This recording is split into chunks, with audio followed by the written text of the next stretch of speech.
Okay, aku tengok dia punya gear ni bukan main karat lagi, menyampah pula aku Kita bawa ni kadang kita tengok benda ni karat, kita tengok macam buruk je. Jadi sekarang ni aku ada projek lah untuk sambung lah dia punya knob gear ni lah. Yang shifter gear ni lah orang panggil. Jadi sekarang ni dalam ni ada skru lah. Kita buka lah saja skru dia. Okay, dalam ni ada skru buka lah saja skru ni lah. Screwdrivernya pun tak ada yang kecil sikit ke?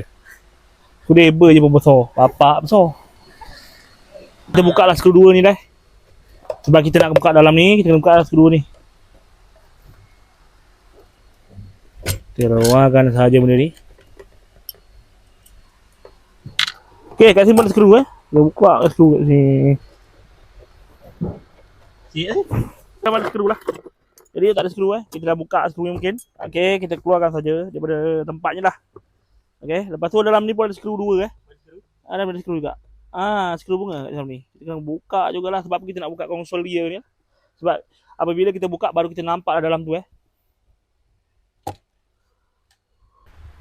Okay, settle kita buka kita punya gear ni lah. Okay, konsol gear ni. Jadi sekarang ni ternampak lah benda ni lah Dia menggunakan lah skru 12 ni lah. Okay, 1, 2, 3, 4. Okay, untuk klip 2 ni pun buka. Okay, klip di sini pun kita perlu buka juga. Pasal dia kena menyangkut lah. Pasal menyangkut lah. Okay.